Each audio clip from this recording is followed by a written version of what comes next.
Good morning, Knicks Nation. Today is Monday, the 12th day of May, 2025. I hope you're all safe and healthy today. I hope your family is safe and healthy, and we hope that you enjoyed safely and happily your weekend, and that the needs of you and your family in terms of food, shelter, clothing, as well as health are being met today. Blessings upon those that work in health trying to heal people, and those also that work with the first responders trying to save people. Blessings upon those that pick up garbage, keep our places clean, and those that make deliveries for our convenience. Double blessings on the men and women trying to help rescue, deliver, and recover the teenagers and children that are victims of child molestation and pedophilia, people that are helping the victims of prostitution and child prostitution, pornography, child pornography, human trafficking, and sex slavery. Double curses on all the perpetrators, the profiteers, and the perverts that drive the demand that cause these evil and heinous industries to exist. Finally, double blessings on the homeless, more than 700,000 men, women, children, families, senior citizens, and military veterans homeless in the United States of America. Blessings upon them, for theirs is the kingdom. There's going to be an important basketball game at Madison Square Garden tonight at 7:30, as the New York Knicks will be hosting the Boston Celtics. This is a pivotal game because if the Knicks win this game, the Celtics go down 3-1, and it's very unlikely they would win the series going down 3-1. So they will be desperate today, as they were on Saturday afternoon when they played the Knicks and beat them badly. They will come out with, and this is the thing about Boston, there's not many adjustments that they make. They really only know how to play one way. That is bombs away from three. They lead the NBA during the regular season, taking an average of 48 three-point attempts per game. They lead the NBA in three-pointers made. They didn't lead in percentage. I think they were about fifth or sixth, but they still hit a good clip of 36% of their shots from three. So their philosophy is bombs away. And we'll get most of them to go in. And how they do this is they spread the floor. They play 5 out. And they will try to get to the paint to create a spray out situation for an open shooter. Just about all of the shooters in their rotation, with the exception of Jaylen Brown, are above league average, which means they're above 35%. Most of them are above 40%. And in fact, Peyton Pritchard has been shooting in the playoffs 48% from the three-point line. In the first 2 games against the Knicks checked their three-point prowess by keeping them to 20 and 25% respectively in the first 2 games. The problem is the Knicks went down by 20 in both those games and then came back in the fourth and got the game within single digits in the fourth and then took care of business. They didn't do that in the third game, in that the Boston Celtics shot 50% from three, pulling up 40, which is below their average, but hit 50% of them on Saturday. And the Knicks went down by 20 again, and this time could not come back. Now, a couple of things that we need to know for tonight. Number one, Celtics are going to be desperate again. They desperately need to win this game. And so they're going to come out firing. They don't have another game plan. That's their game plan, okay? We'll talk about a wrinkle to it in a second. Number two, the Knicks also need to come out with a desperation. Number three, even though there were a lot of areas the Knicks need to focus on, and everybody likes to bring up the million areas, there's one area. Guard the three-point line. That's it. Okay, guard the three-point line. That's it. They need to be on their men. If you watched the game, as I was able to watch the replay of the game Saturday night, and I saw that in the fourth quarter of the Saturday night game, before all of the starters were pulled, in the fourth quarter, the Knicks started defending the three a lot better than they had in the previous 3 quarters. Reason is because we talked about this yesterday in the pod, they were staying home. In other words, they did not slough off their man to go help another guy. They stayed home. Okay, and they stayed with their man. So therefore, when their man would shoot a three, it was a more difficult three, being it was the fourth quarter, so everybody's a little more tired, and you had an object in front of you. Okay, they didn't need to even jump; just put their hands up and stay with their man. And Boston was missing a lot of threes at that point. They need to start the game like this today. Now, Boston's still going to shoot a lot of threes. Like I said, there's no other game plan that they have but to bomb away. This is good and it's bad. It's good in the sense that there's nothing else for the Knicks to worry about. It's bad in the sense that if you don't do it, you'll have a repeat of Saturday. If you do guard the three-point line, you have a chance to stay in the game, period. Okay? Now, yes, do they need ball movement? Absolutely. Do they need to have rebounding? Absolutely, they need to do that. But the top priority today is three, and the reason it is because that's Boston's weapon, period. That's their weapon, the three-point shot. Okay? They're very good at it, obviously, and they have won 61 games, finished second in the East, won the championship with that. Now, how that operates is they try to get you out of your defensive schemes like this. Kristaps Porzingis. This is why Kristaps Porzingis was the key. The acquisition of him was the key for the Boston Celtics to win the championship. And his return, in fact, if you look at the last game, he's been dealing with a sickness. We were looking at that first two games. He wasn't able to play as many minutes as he would normally play because he was dealing with a sickness. He played the high amount of minutes in the series that he has played, which was Saturday, was 19 minutes. Now, he only scored 5 points, but that's not just the decoy Kristaps that causes the problem. Let me explain. He's the tallest player in either rotation. 7'4", okay, 7'3", 7'4". So what they do is they want, and they brought him off the bench Saturday because they're not trying to overtax him, because whatever he's dealing with, he can get overtaxed and have to leave the game early. But what happens is when he's in the game, whoever Jalen Brunson or Josh Hart is guarding, okay? So if Jalen Brunson is guarding, of the Boston starting five, whoever is the furthest away from the basket, if it's Jaylen Brown, if it's Derek White, those are two likely candidates, then Brunson will be on them. Or they'll switch until they get Brunson. And what they want is they want to have a pick and roll with Brunson and whoever is guarding Brunson, whoever Brunson is guarding, and KP. So then you get a switch. And then KP will then station himself around the foul line, around right in the middle of the court, because he's taller than Brunson or Hart. He will get the ball there. And from that position, he's a threat in this regard. He will either spray the ball out to an open shooter because somebody comes to help, or he will simply just shoot over who's guarding him. Now, I know that sounds like a nightmare scenario, but it's actually not, and I will tell you why. We would rather that. We would rather that than have him float on the three-point line and start hitting threes. Kristaps Porzingis offensively is most dangerous at the three-point line. That's what made him dangerous for Boston. So what we're going to see is you're going to see him try to pick whoever's Jalen Brunson is guarding, do a pick and roll scenario. Brunson's going to have to switch. This is what the Knicks should do.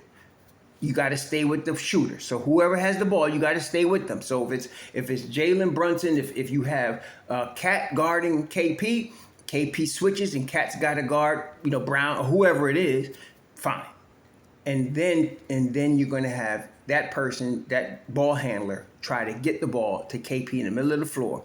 KP at that point is going to be looking for an open shooter. Somebody's going to try to help, whether it's usually McCall or G, they're going to try to help. When they do, their shooter's left open, and that's when they kill you. You cannot help them. Stay where you at. Let KP try to shoot there, because KP, first of all, he's not going to play more than 20 minutes. So that's going to be the extent of it. And let him try to shoot over you, period. Just let's do that. If he scores 30, whatever, we're good with that. Because if we can stop them from bombing us from three, we'll be in the ball game at the end of the game. And that's when the Knicks are most dangerous against the Celtics. Okay? So that's going to be a major thing today. They can do the same thing with Horford. They really like doing it with Tatum because Tatum is their best player. Tatum leads them in scoring. Tatum leads them in rebounding. Tatum leads them in assists. When you see one player on a championship team that leads a team in those three areas, that's the guy, right? So they will try to get Tatum the basketball in any position they can. I'd rather Tatum be there than Kristaps, okay? Because if you switch and you got Brunson or Hart against Tatum, yes, they're at a disadvantage, but I'd rather that than KP. But either way, it's better than having Boston have free reign to shoot open threes, okay? Now, Tibbs and the Knicks are very intelligent. What I just told you, they already know. So I'm sure they spent a lot of their practice time yesterday going through pick and roll scenarios and they know what their weakness is going to be. They have to choose their poison. The poison is let's live with whoever has to guard KP or Tatum at the post. Live with that. Do not try to double them because if you do, an open shooter, a Derek White, and if you're going to leave an open shooter, it's Jaylen Brown. He shoots 31% from three. Okay, so we can actually live if Brown was hoisting up threes. Brown went 2 for 6 Saturday from three. I can live with that. So this would be the strategy. If you're going, whoever's going to double the guy in the post, let it be Jaylen Brown's man. Because if you want to leave an open shooter, leave Jaylen Brown open. Okay, he's the guy. If you let him shoot 10 threes, he ain't going to hit but 3 of them.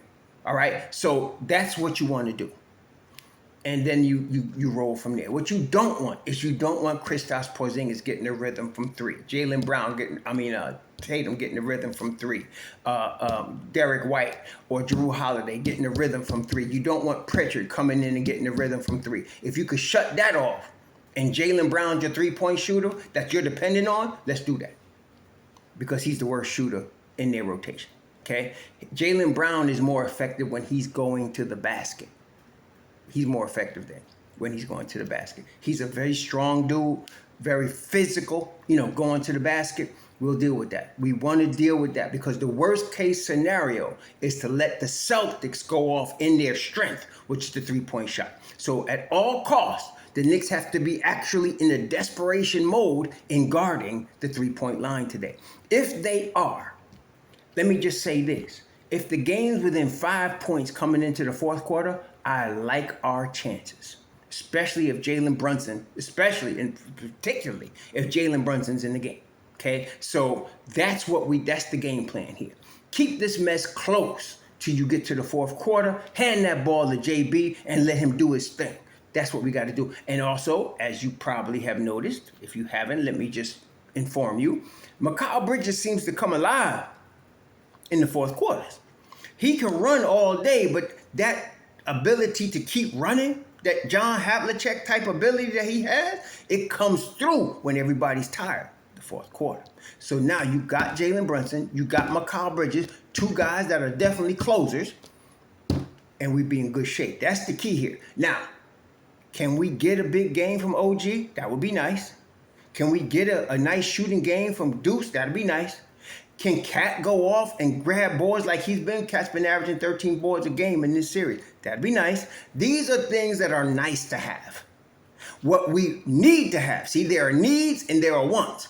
I want those guys to go off, but we absolutely need them to guard the 3-point line today. That's absolutely what we need, okay? So that's the strategy. They're going to attack the weak link on defense, which is usually going to be Brunson. They're going to try to attack Hart. Hart plays good defense, but he's obviously 6'4", and he's about a foot shorter than Kristaps Porzingis, okay? He can guard Jaylen Brown. That's no problem. Jaylen Brown can get physical with Hart. Hart is the guy that can play physical, as we know. That's no problem. So that's the key here. In the NBA, you always have to pick your poison because these guys are too good, right? And these guys here, Boston, they represent the elite level. You're in the playoffs now, defending champions. So your poison that you're going to pick is letting KP go one-on-one in the post with somebody.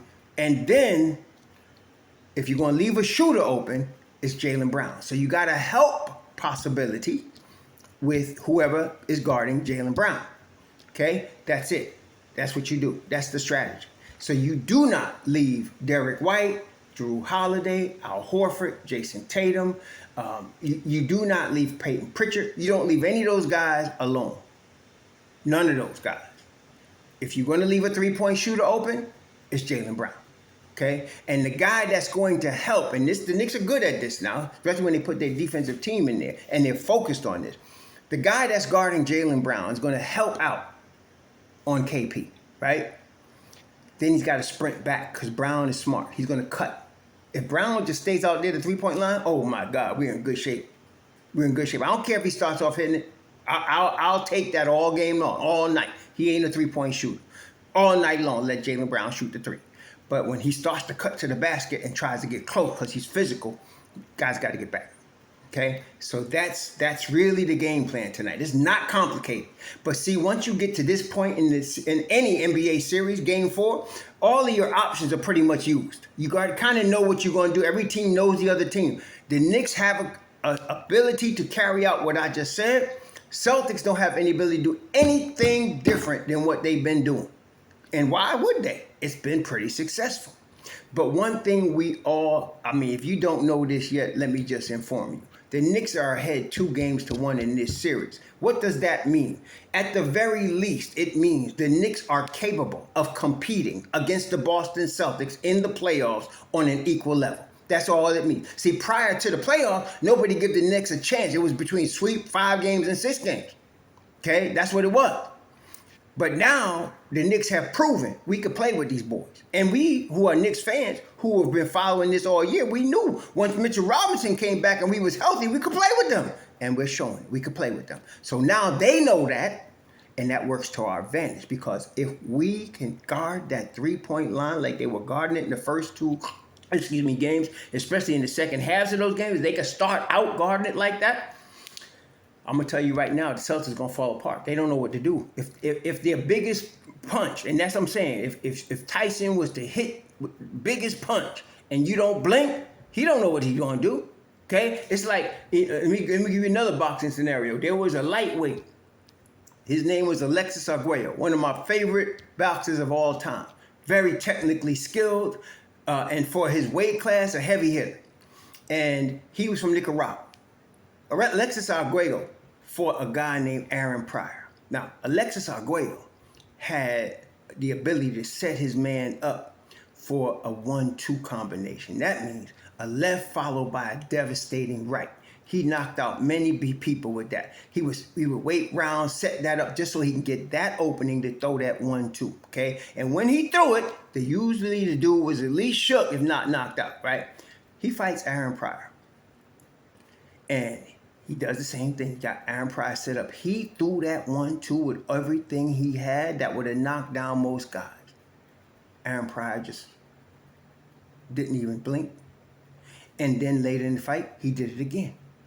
Aaron Pryor didn't even blink. Not only did he not blink, he was relentless in coming at Alexis Arguello until he knocked him out in the 13th round.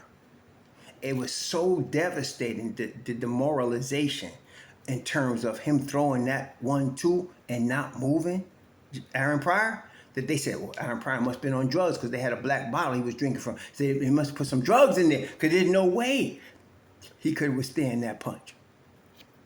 That's the Knicks tonight. They got to beat Aaron Pryor tonight. Guard that three-point line, take away the devastating punch, and Celtics got nothing left. I'm going to tell you that right now. But it's a difficult thing to do because these are the defending champions. This is how they live. This is how they get their money. This is how they get their bread. This is how they eat. We got to be desperate to stop it. The Knicks got the ability to do it, but that's the ball game tonight. That's the ball game. That's the whole ball game. So I'm nervous for my guys tonight. I am. And I'm not so nervous that I'm going to start making stupid comments about them if they lose the game, like some of y'all will do. But I'm nervous for our guys tonight. It could go either way. That's what I'm saying. But that's the game plan. They're really good enough to carry out that game plan. Offensively, people say the ball got to move. Jaylen Brown can't play hero ball. Yeah, all that, right. But listen, the Knicks' whole game, everything they do offensively is really dictated on how they play defensively. When they're playing 3 stops in a row defense, offense starts flowing. When they're not, that's when Jalen tends to go into hero ball because he's feeling like he got to save the team. But if they play this defense right, that means guard that 3-point line. Have them fools shooting under 30% from 3. We're in good shape. We'll be in good shape at that point, okay? And in control. You all enjoy the game. Be safe out there. Let's go Knicks. Shalom.